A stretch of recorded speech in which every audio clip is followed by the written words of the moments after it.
السلام علیکم ورحمۃ اللہ وبرکاتہ۔ ناظرین، آج سے تقریباً ایک ماہ قبل میں نے اپنے اسی چینل پر ایک مختصر سی ویڈیو اپلوڈ کی تھی، جس میں مسجد نبوی شریف کے 7 نمبر گیٹ کے بالکل ساتھ اس تاریخی جگہ کی نشاندہی کی تھی جہاں آپ صلی اللہ علیہ وسلم کے والد محترم حضرت عبداللہ رضی اللہ تعالیٰ عنہ کی قبر ہوا کرتی تھی۔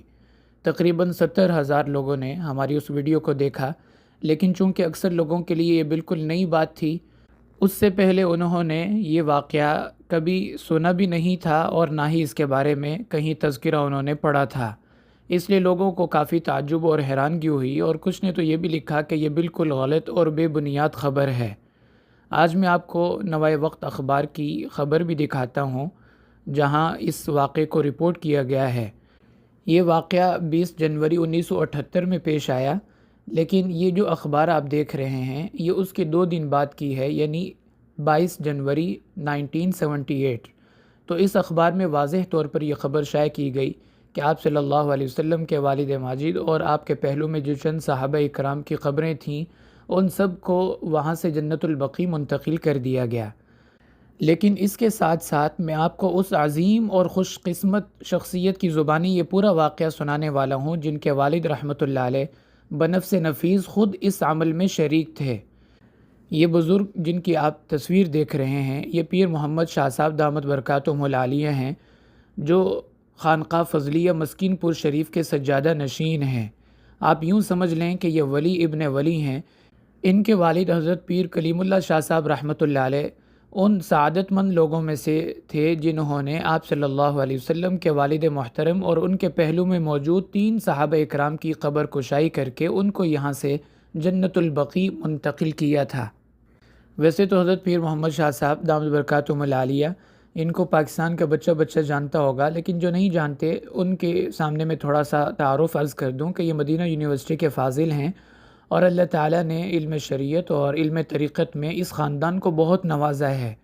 پاکستان میں جتنی بھی سلسلہ عالیہ نقشبندیہ کی خانقاہیں ہیں وہ سب انہی کے جد امجد حضرت خواجہ فضل علی قریشی رحمۃ اللہ علیہ کی خانقاہ سے نکلنے والی کرنیں اور اسی خانقاہ کا فیض ہیں۔ مجھے بھی اپنے شیخ حضرت پیر ذوالفقار صاحب نقشبندی رحمۃ اللہ علیہ کی معیت میں کئی مرتبہ مسکین پور شریف کے سالانہ اجتماع میں شرکت کا موقع ملا، اور حضرت پیر کلیم اللہ شاہ صاحب حضرت خواجہ فضل علی قریشی صاحب رحمۃ اللہ علیہ ان کی قبور پہ حاضری بھی دی۔ بہرحال ان کے صاحبزادے حضرت پیر محمد شاہ صاحب کی بات ایک سند کا درجہ رکھتی ہے۔ یہ کل ہی انہوں نے ایک طویل انٹرویو دیا مدینہ منورہ میں کسی کو، اس کا لنک میں آپ کو ویڈیو کے نیچے دے دوں گا اگر آپ پورا انٹرویو دیکھنا چاہیں، بہت ایمان افروز ہے۔ لیکن اس کا خاص حصہ جو ہماری اس خبر سے متعلق ہے وہ میں آپ کو سنا دیتا ہوں۔ باقی اگر آپ کے ذہن میں یہ بات ہو کہ اگر یہ سچا واقعہ ہے تو مشہور کیوں نہیں، تو اس کا ایک جواب تو یہ کہ اس وقت میڈیا کا دور نہیں تھا۔ جیسے آج کل دنیا کے کسی کونے میں کوئی چھوٹا سا کام ہو تو وہ خبر جنگل کی آگ کی طرح چند سیکنڈز میں پوری دنیا میں پھیل جاتی ہے۔ اس وقت تو اپنے قریبی رشتہ داروں کی وفات کی خبر بسا اوقات کئی دنوں بعد ملتی تھی، خاص طور پر جو رشتہ دار دوسرے ملکوں میں ہوتے تھے ان کو تو کئی ہفتوں بعد جا کے خبر پہنچتی تھی۔ اور دوسری بات کہ اس طرح کے معاملات حکومتیں انتہائی رازداری کے ساتھ کرتی ہیں تاکہ لوگوں میں کوئی بے چینی اور اضطراب پیدا نہ ہو۔ ہمارے دادا کے چھوٹے بھائی جن کا چند سال پہلے انتقال ہوا، انہوں نے 1950 میں حج کے سفر کے دوران آپ صلی اللہ علیہ وسلم کے والد ماجد کی قبر کی خود زیارت کی، اور وہ اپنے سفر حج کے واقعات سناتے ہوئے اس جگہ کا بڑی محبت کے ساتھ اور بڑے اہتمام کے ساتھ تذکرہ کیا کرتے تھے۔ بہرحال اب پیر محمد شاہ صاحب دامت برکاتہم العالیہ ان کی زبانی آپ یہ پورا واقعہ سنیے۔ میرے والد صاحب سید کلیم اللہ شاہ صاحب نور اللہ مرقدہ مدینہ طیبہ میں کئی مرتبہ آئے، 9 حج کیے انہوں نے، اور سب سے پہلے حج میں جب وہ تشریف لائے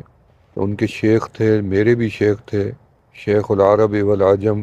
حضرت مولانا عبدالغفور العباسی المدنی نور اللہ مرقدہ، جو صدر مدرس تھے جامعہ امینیہ دہلی میں، مفتی کفایت اللہ دہلوی رحمۃ اللہ علیہ کے ہاں۔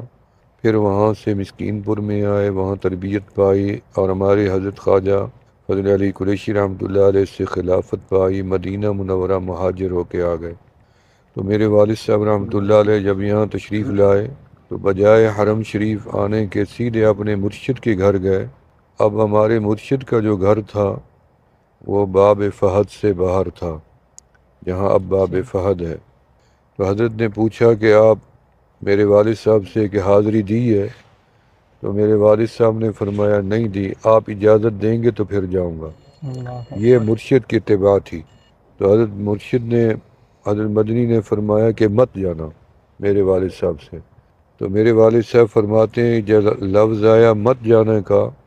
تو میری حالت غیر ہو گئی اور میں زار و قطار رونے لگا کہ کون سا عیب ہے جو میرے مرشد کے آگے منکشف ہوا جس سے مجھے روک دیا کہ حاضری نہ دینا۔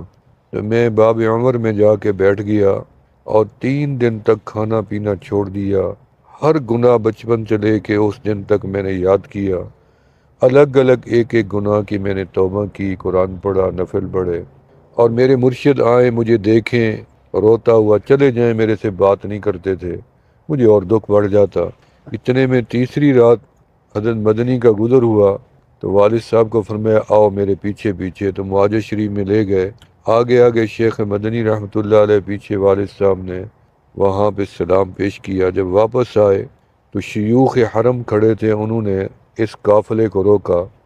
تو حضرت مدنی سے فرمایا کہ ہمیں 3 قبریں کھولی ہیں،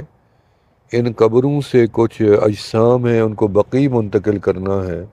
تو آپ ان اپنے ساتھیوں میں سے انتخاب کریں جو ان کو نکال کے دیں، ہم بقیع لے جائیں۔ حضرت شیخ مدنی رحمۃ اللہ علیہ نے نظر ڈالی، میرے والد صاحب کو بلایا، فرمایا کہ آپ حضرت عکاشہ رضی اللہ عنہ کو باہر نکالیں۔ تو میرے والد صاحب سید کلیم اللہ شاہ صاحب رحمۃ اللہ علیہ نے حضرت عکاشہ رضی اللہ کو قبر سے اٹھایا تو ان کا جسم اور کفن کپڑا بالکل تر و تازہ تھا۔ فرمایا میں قبر سے اتر کے میں نے اس سینے کو اپنے سینے سے لگایا اور وہیں میں نے رب سے بات کی کہ رب میرے مولا، میں نے وہ سینہ اپنے سینے سے لگا لیا ہے جو تیرے محبوب کے سینے سے لگا تھا، اب میرے اوپر جہنم کی آگ حرام ہے۔ اور حضرت عبداللہ جو نبی علیہ السلام کے والد ماجد تھے، ان کو ہمارے شیخ نے، حضرت مدنی نے، مولانا غفور عباسی مدنی، کیونکہ جب بھی میں شیخ مدنی کہوں گا